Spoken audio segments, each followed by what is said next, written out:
Getting a large language model's output in exactly the format that we want can be a challenge sometimes.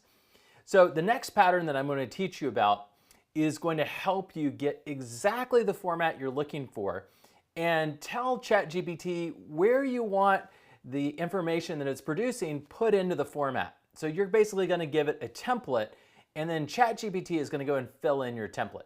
Just like you might do with an assistant where you'd say, here's the template that I use for creating these form letters, and here are my different placeholders within my template, and then your assistant could go in and fill in that template. And that's exactly what we can do with the template pattern. So the idea behind this pattern is we would like a specific template followed for our output, and we can describe that template to ChatGPT and then have it produce all of its output using that template. Now, we could do this with other approaches like few shot examples, but we're going to do this with the template pattern in this example. So here's what the template pattern looks like. We say, I'm going to give you a template for your output. We're cueing the large language model that there is a template that's going to be in play and it needs to follow it. Capitalized words are my placeholders. So we're telling it, when you look at the template, if something is capitalized, that's something that you're going to replace with the content that you're generating. Fill in my placeholders with your output. So there's our cue to it to go and replace the placeholders. And please preserve the overall formatting of my template. We don't want ChatGPT to just decide on its own what the format should be and ignore everything that we're giving it in terms of instructions. And then I say my template is, and I've got this sort of funky little template down here, and I'm going to talk through it. So I have question with 3 asterisks in front of it and then 3 asterisks following it. Now what this is going to do actually is this is using some knowledge of how ChatGPT in the ChatGPT interface formats the information that we see. So those 3 asterisks are basically going to mean you're going to italicize and bold this as like a heading. So it's going to say question, and it's going to be in italics, and it's going to be in bold. And then we want it to fill in a question. So question, which is in all caps, and notice we're differentiating between things that are part of my template and things that are capitalized, which are things that are placeholders that it's going to fill in. And then we're saying answer, similarly, it's going to be in italics and bold. And if you want to figure out how this works, this is called Markdown. So we're basically, ChatGPT is rendering the output to you in Markdown. So I'm just using this knowledge to help me out a little bit. And so I'm creating a template that includes Markdown. And then we're using a placeholder for answer. Now, you can guess I'm going to have it generate questions and answers. This is what's going to come next. But right now, I'm just telling it what the template looks like. Here's what my template is going to be, and I'm going to ask you to fill it in. And then I tell it, I will give you the data to format in the next prompt. Create 20 questions using my template. And of course, it says it's happy to do that. So then what I did is I pasted in from Wikipedia an article on Paleo-Indians. My son was studying Paleo-Indians at school, and so I thought it would be fun. Can I generate some questions about Paleo-Indians for him and see if he can answer them or learn more? And it might be interesting to talk about these questions. And so I paste that in, and then what we see is we get output that follows the template that we gave it. So if you remember, the first thing was question, and it was not in caps. So this was something we wanted it to preserve. And then we had question in all caps. And ChatGPT has generated a question about the Paleo-Indians. Who were the Paleo-Indians? Now, interestingly, it has decided to put this in all caps too, which actually kind of works for the format. I didn't actually mean for it to put it in all caps, but it works. And then I had answer, which was not capitalized.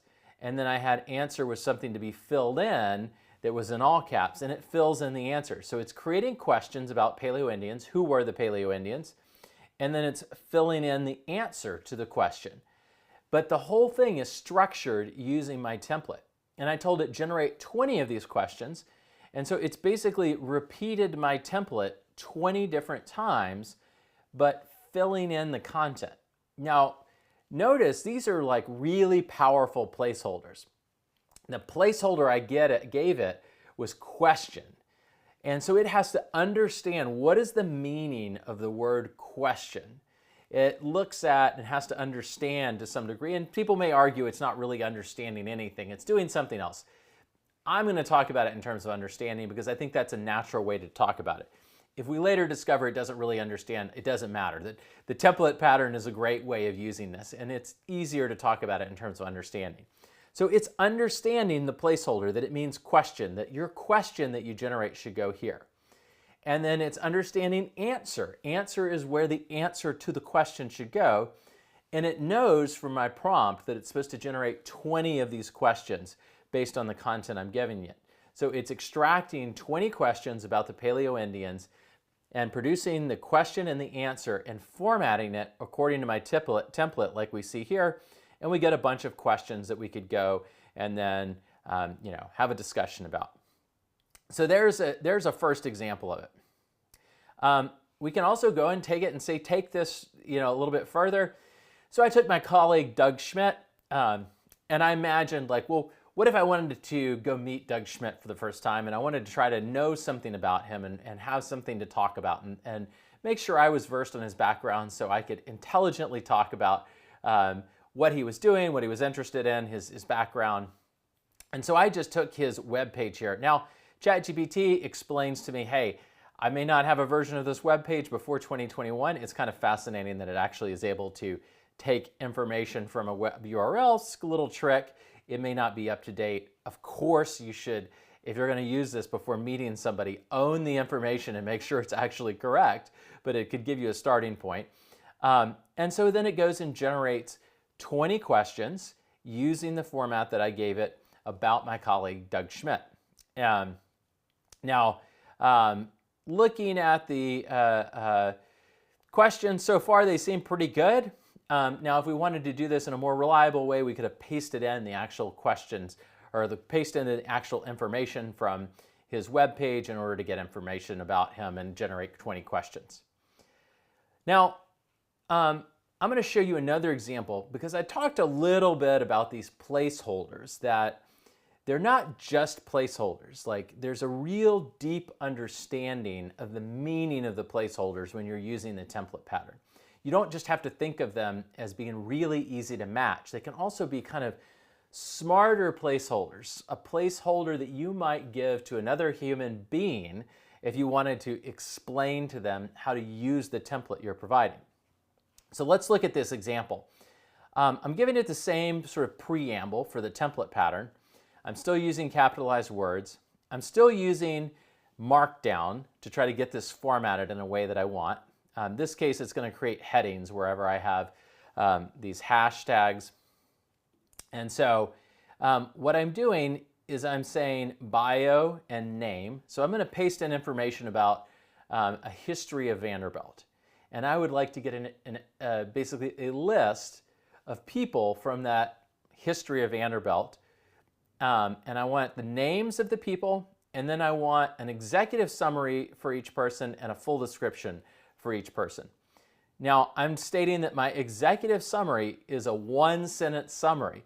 So you notice my placeholder is more than just go and talk about this person. I'm actually putting constraints on what I want there. I want one sentence that summarizes, this person's role as described in the information I just gave. And then for full description, I say I want a one-paragraph summary. Now you can imagine you could go and capitalize a complex set of instructions. A one-paragraph summary that only considers their history as part of Vanderbilt, before 1800. Now I haven't actually tested that one out, but I suspect it would actually work. But the key thing to note is I'm giving it more than just a simple, match. I'm actually giving it a match on summary, go and create a summary here, but I'm also putting constraints on what it should be. It has to be a one-paragraph summary, or a one-sentence summary. And so this is like a power of the template pattern, is that we can kind of have complex instructions in the placeholders that we're actually going and replacing. So now I'm going to take a look. I pasted quite a lot of information in, and this is what we get as a result. Is we get the headings as we had before with the name. That all makes sense. But then if we look at the executive summary, it's exactly one sentence. So it's not only filling in the template, but it's filling it in with the rules that we've described in the template. So now we've got a one-sentence summary in the executive summary. And in the full description, we've got a one-paragraph description. And it goes through this for every single person that it extracts from the information that I give it. So the template pattern is a way to help you get the output that you want in the format you want. And you can use the placeholders in really sophisticated ways. They can be something that can semantically extract information. So I can dump a bunch of information in and say, I want to know the people. And it has to understand who are the people in this box, you know, this bucket of information that's just been dumped in. It has to be able to extract the people. And I can say, I want a summary of each person, but it has to be one paragraph. So you can have instructions and constraints on these placeholders. You can also have sophisticated things. We could have said, for example, what is the role of each of these people in the history of Vanderbilt? And it could describe their role. So the placeholder can not only format the information, it can not only do sort of simple extracting and matching, but it can also do sophisticated things. It can follow rules or do things that would be really time consuming for a human, like take and extract information that would require a human to read through and understand and then put it in. So we're saying create a one-sentence summary of this person. Well, if I was going to have an assistant do that, they'd have to go read all the information and then make a list of all the people. For each person, they have to write first the one-sentence summary to try to capture everything about that person, and then they have to go write the one-paragraph summary. So that's really fast, really sophisticated intelligence that it's using, and the key to getting the output that we want from it is using that template pattern. We're saying, this is the format that you're going to give it to me in. This is exactly where everything goes. And here are these sort of really sophisticated rules in the placeholders to help you decide what goes in, how it gets formatted, what to exclude.